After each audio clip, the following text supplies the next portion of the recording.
Hey guys, welcome to the Massive Iron Channel. I'm Steve Shaw, Editorial Director at TigerFitness.com and Muscle and Brawn Nutrition CEO.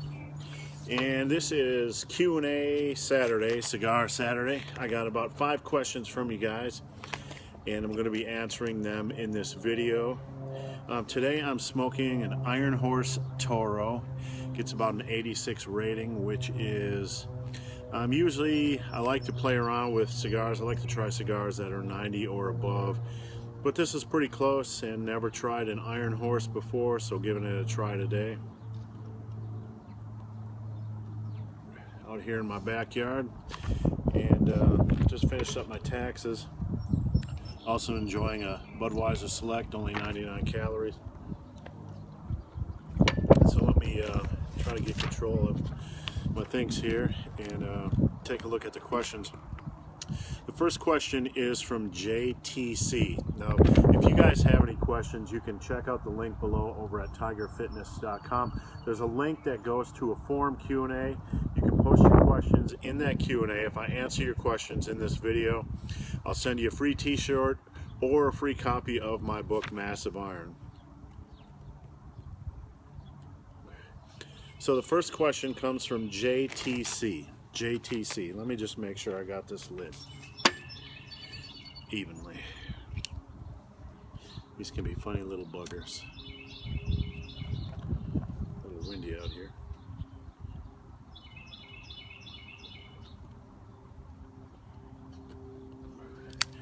I think we got it lit all the way.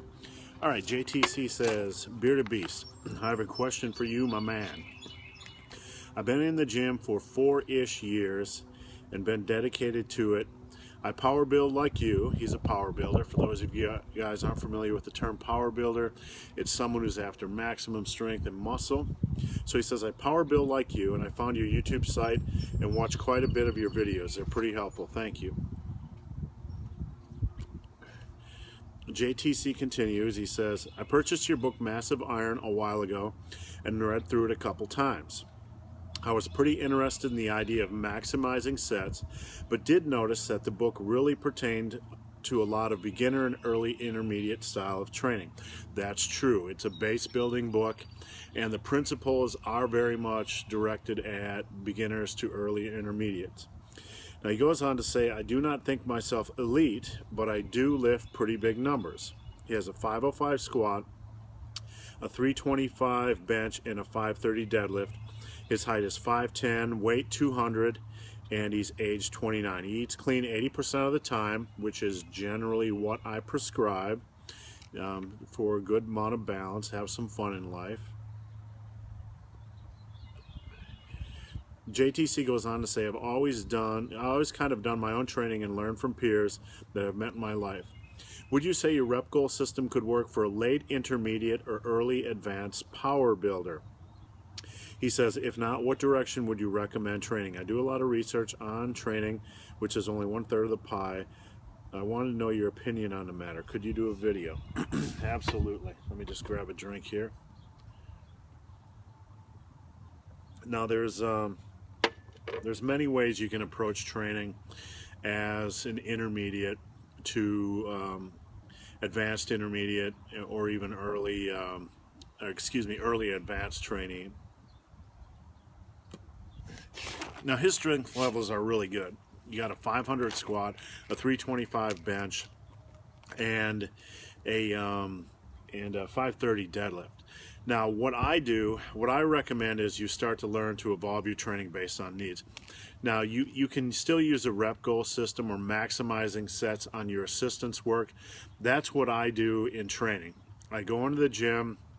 I'll give you an example. There's many ways you can train as a late intermediate or intermediate lifter or early advanced lifter. There's many ways you can train, but you can still focus on maximizing sets because you still want to be able to increase your strength on your weak areas, or you still want to focus on maximizing strength from head to toe. So what I do is I go in and do my strength training or heavy work on the big lifts first. I go in and do squats first. or deadlifts first, or bench first, or overhead press first. And I usually do some form of strength training, low rep sets, like on squat days. Right now I'm doing daily max triples. So I'll go in, like last week I hit a 435 triple or 435 double. This week, because that felt manageable, this week I put 440 on the bar, and I was going to do a double. The second one felt pretty good, so I did a triple.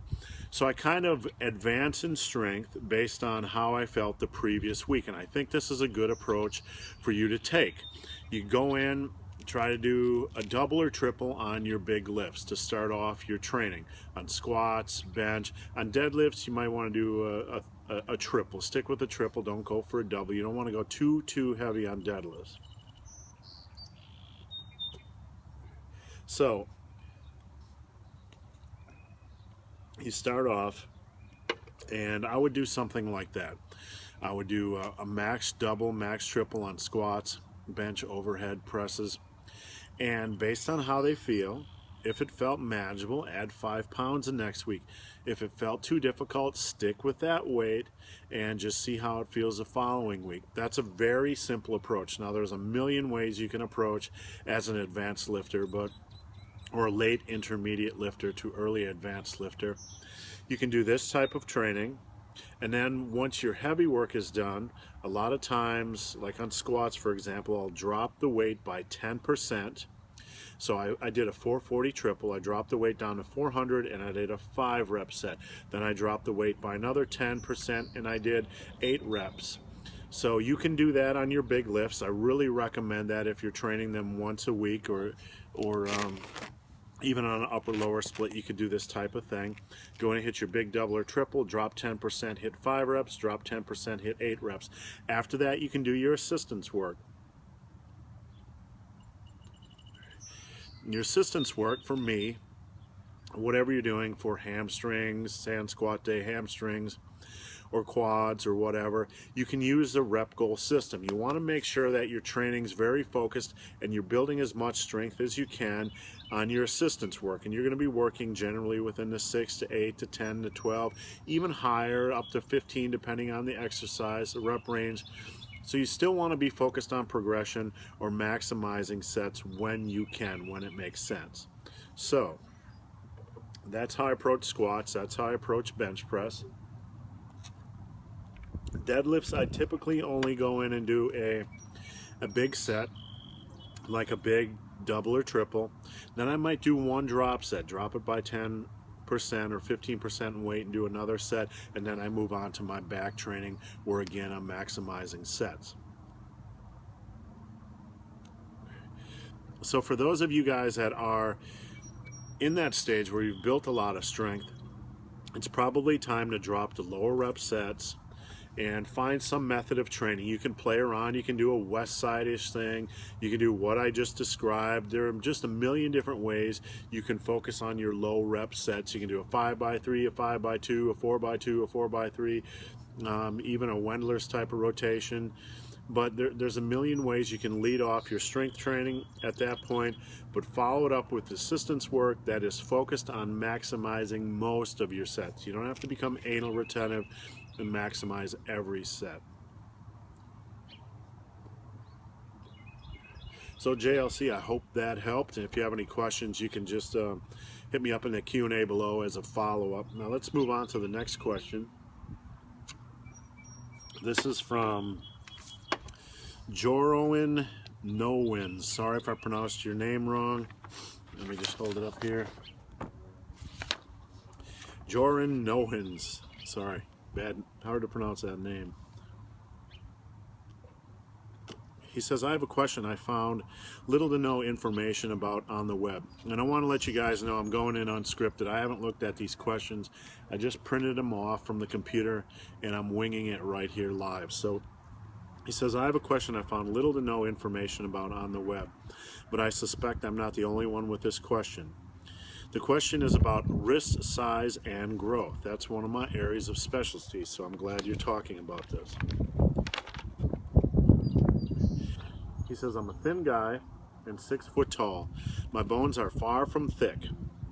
My body frame is slender, or maybe that's a way to describe some attractive females. I'm thin, he says. When I started training a year ago, I was thinner. I didn't measure my wrists then, too afraid to find out the horrific answer of small. So he was afraid that his bone size was small, his wrist size was small, and that was going to be very limiting as far as how much muscle mass he could accrue. He says, I read here and there, Jordan says, I read here and there that wrist and ankle size puts limits on muscle strength. And what he means is that circumference, for example, of upper arm. So he's saying how big your wrists or ankles are a determiner of how big you can, how much muscle mass you can pack on as a natural. He says, if I remember correctly and measured correctly, it was a little over 6 inches.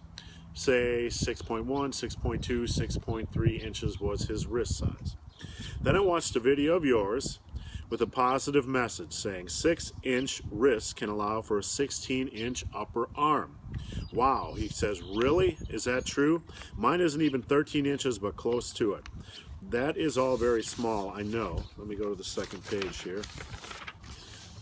But they were smaller a year ago, etc., etc. He says, my big question is, because you said someone in a video that wrists can become bigger, can wrist size increase? Yeah, wrist size can increase. It can increase with body fat increases, and I'll get into that in just a second.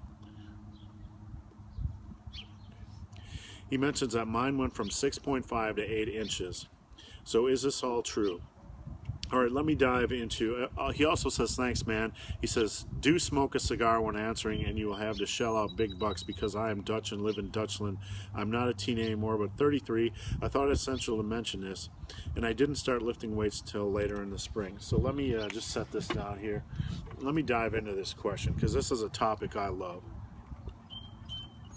Way back when I got in the industry in 2007, there wasn't a lot of information on this. I pulled a lot of my research from Dr. Casey Butt. You can find him by searching him. Hit Google, search Dr. Casey Butt, Natural Bodybuilding Potential.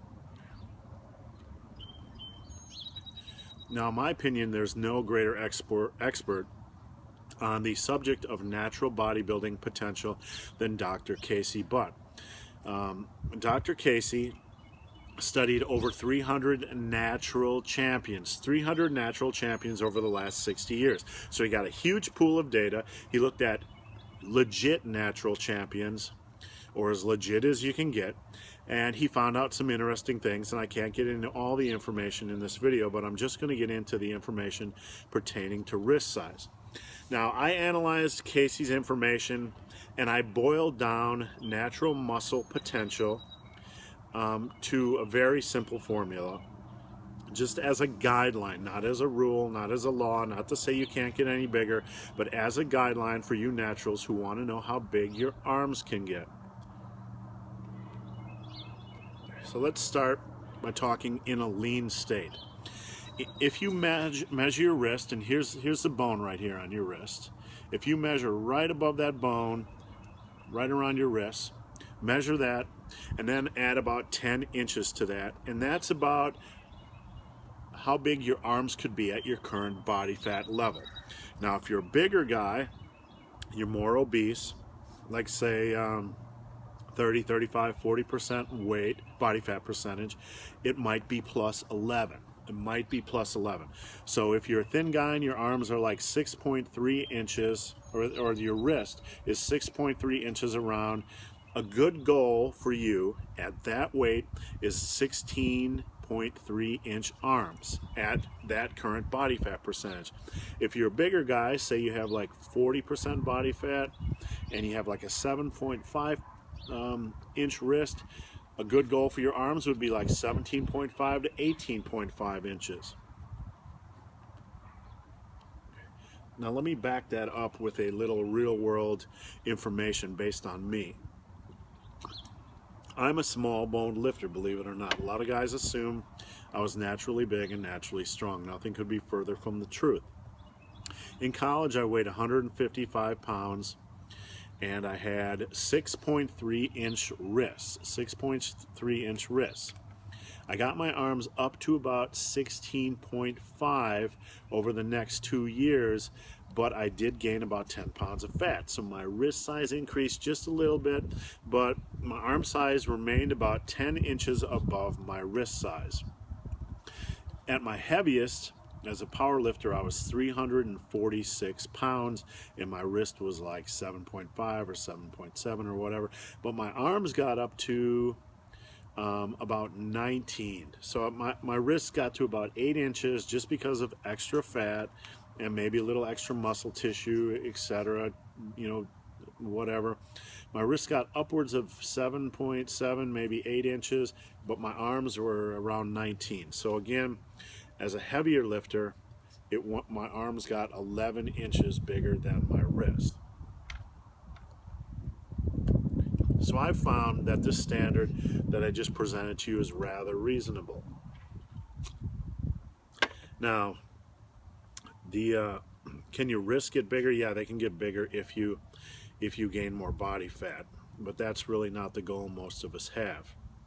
Are these realistic standards? Yeah, they're a goal.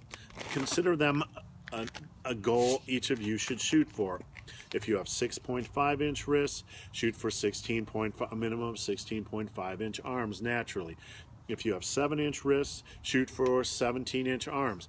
Wrist size is generally a determiner of how much muscle mass you can carry. If you're generally bigger wrist size, bigger bone size, generally you're going to have a little bit more muscle mass. There's genetic, you know, on the genetic scale, there's some guys that don't follow this trend, don't follow this curve, and some guys that exceed this curve. So that's just general information.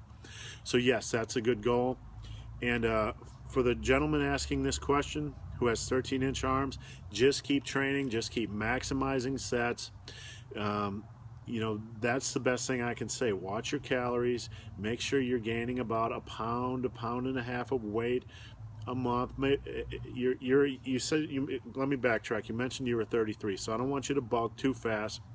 Just get in your protein, get in your calories, don't gain weight too rapidly, and attack every set, maximize every set. Your arms will grow, I guarantee it. All right, guys, I'm going to move on to the next question. This has actually become one of my favorite beers, and it's only 99 calories, so I can sit here and have a couple with you guys and not blow my diet completely. This is, again, this is a Iron Horse Toro. It's like a moderate draw. It's not the easiest to draw. That's how easy it is to draw the smoke through.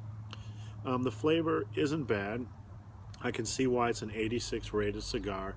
It's a decent smoke. It's not an upper echelon smoke. It's definitely not something I would use as a go-to cigar, but I'm enjoying it.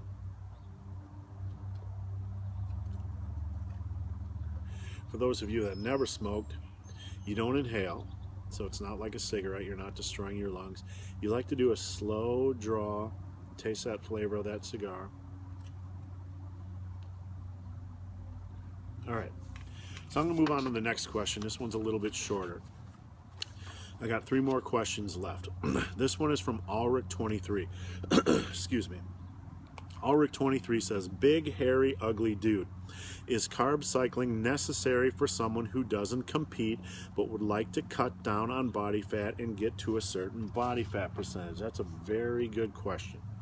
So the simple answer is no. The easy answer is no. Carb cycling is not necessary. What I would simply do is, if you have an understanding of your maintenance level, your calorie maintenance level, jump into a cut where you drop that by about 300 calories and run that for 2-3 weeks. On that 3rd week, check how your weight loss has been during that 3rd week. And I want you to hit the scale first thing in the morning, and each day, and just watch your weight.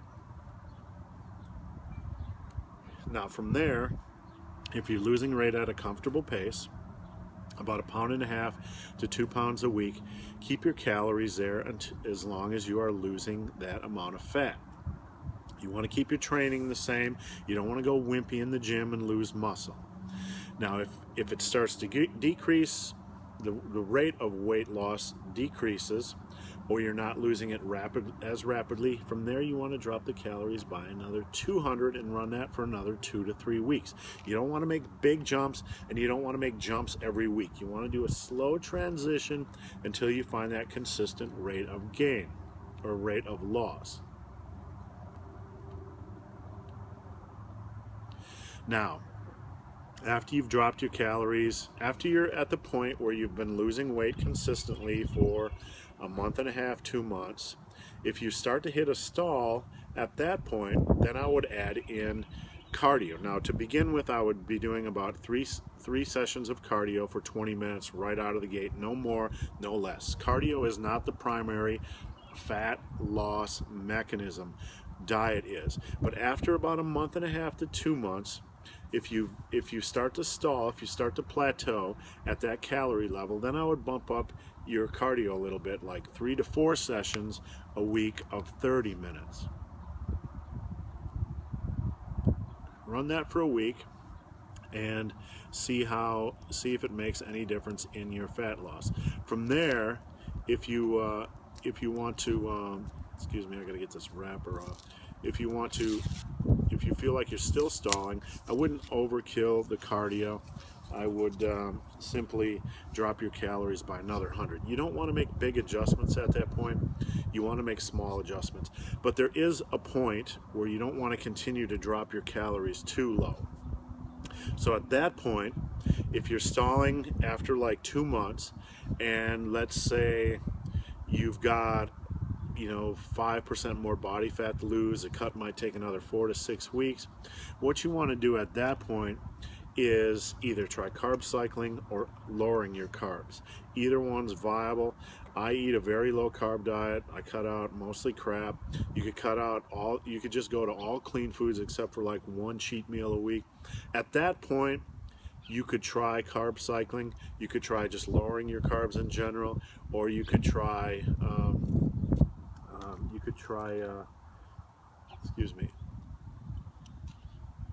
try carb cycling, lowering your carbs, or cleaning up your diet a little bit more.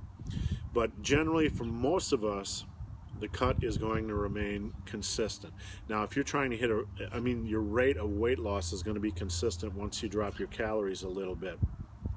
If you're trying to get to an extremely lean condition, like under 10% body fat, then you might have to run your cut, and then if you plateau or things become difficult after say two months, then you might have to do something like carb cycling. So it's not necessary for most of us who just want to get lean-ish, like 12 to 15% body fat.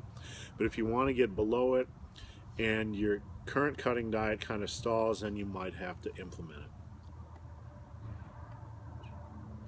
A lot of this comes down to personal experience. There's no pat answer, there's no generic answer on how to handle a cut when things stall. So just keep that in mind. All right, 2 more questions left. And the next one, let me grab my paper here. The wind's died down a little bit. The next one is from Ashley. Ashley says, "Hi, Bearded Beast. I'm currently doing a 3-day-a-week full body workout and seeing results. Awesome. This week's 3-day cycle, I worked out on the Sunday, Tuesday, and Thursday. Would it be okay if I could train on the Saturday and repeat the cycle, or would it be too taxing on the body?" So what he's saying is he trains out Sunday, Tuesday, and Thursday. He's wondering if from Thursday he could just take an off day and go to a Saturday. Basically, most conventional full body workouts are 3 days a week. At some point you have 2 off days during the week. He's wondering if he could just train every other week on a full body. Yes, you can. Absolutely. If you feel recovered, yes, you can. If you don't feel recovered, you could just dial down the volume each day a little bit and continue to train every other day. So yes, you could do that. Ashley says, "I'm thinking of doing this as I would repeat my cycle on Easter Sunday and the gym is closed, etc., etc." So that was Ashley's question, and that's a real simple one to answer. You can train every other day. On a full body I would not train on back-to-back days, but you could train every other day, yes, 3.5 days a week. There's no law, there's no rule that says you won't see results if you train like that. Just be smart, listen to your body, and if you do feel overtrained, then take an extra day or extra 2 days of rest and get back in your pattern. It's all about listening to your body. It's all about tweaking your program based on how your body feels. So yeah, that's absolutely a possibility. I've run programs, in fact, where I was training full body 5 days a week, but all I would do, and that was back to back to back days, but all I would do each day would go and do one set. So I'd go and do a squat set, and then a bench set, a bench variation, then a back variation, etc., etc. And I actually felt very recovered on that. I trained every day. It was a pretty decent way of training, and because I didn't overkill the volume, things worked out really well.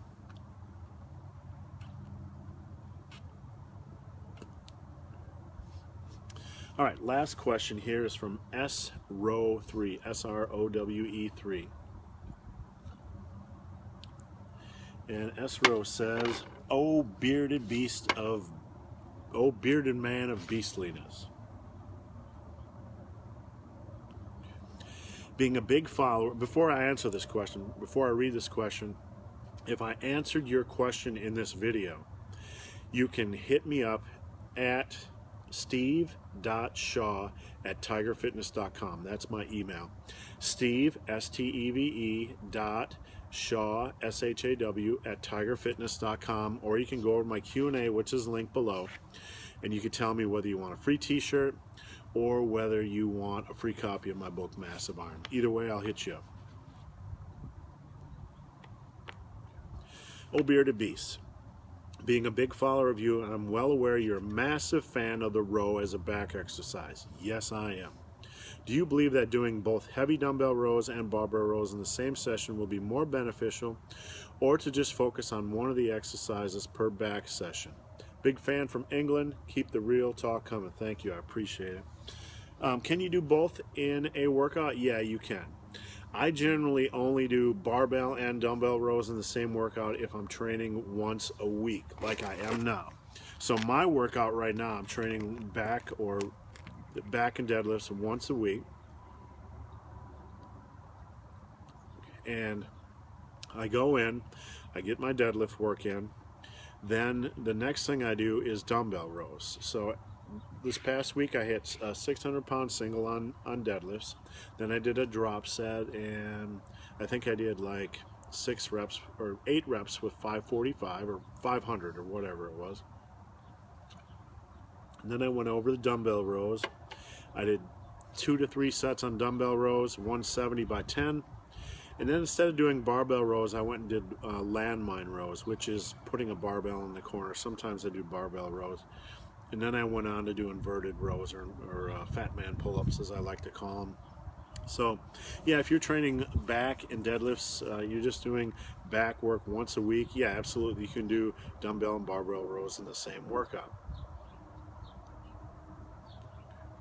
If you are doing an upper-lower split, you could do dumbbell rows one day and barbell rows the next. If you're doing a full body workout, the way I like to do it, is do dumbbell rows one day, and then in the middle day of a full body, do deadlifts and pull-ups, and then in the last day, do another row variation.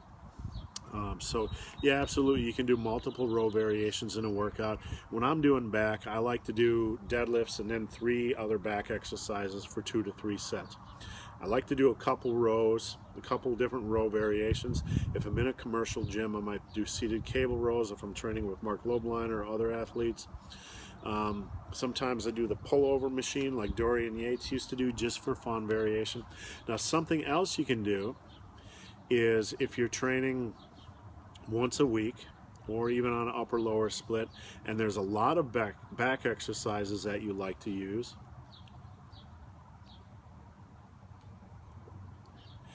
is you can alternate.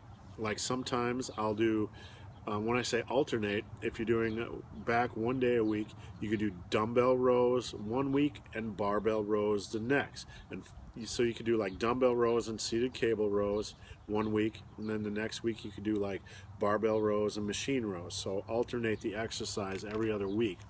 That's a fun thing I like to do. Keeps your workout, gives you a little bit more variety in your workouts. And you know, I still get good strength gains when I alternate exercise. You can do that in the upper lower split, training once a week, etc. Now, I want to remind you guys who are doing heavy rows, you need to use straps or Versa grips. Hear me out.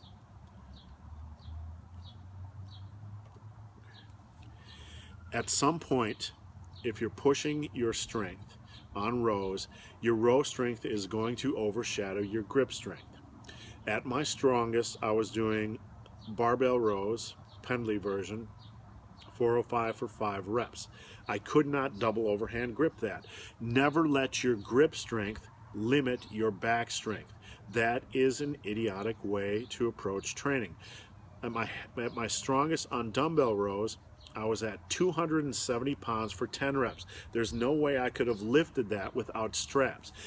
Use straps. Get your back as strong as possible.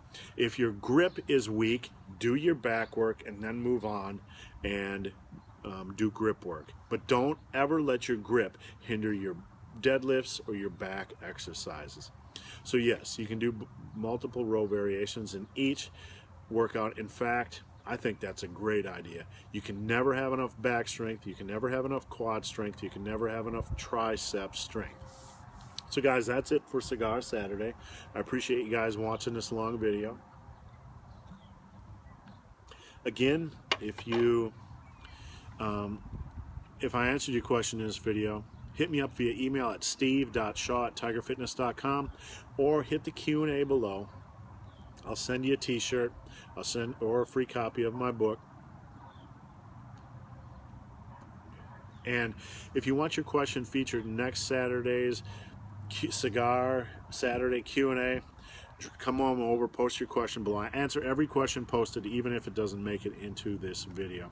And guys, if you made it this far in this video and have yet to subscribe to my channel, please do. I'd appreciate your support.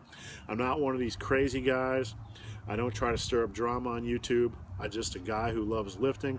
I want to help you guys reach your goal. Even though I'm a power lifter, I love training for strength. I'm a power builder. I'm after as much strength and muscle as possible, and I want to help you guys reach those goals as well. So guys, as always, thanks for watching. Have a great day.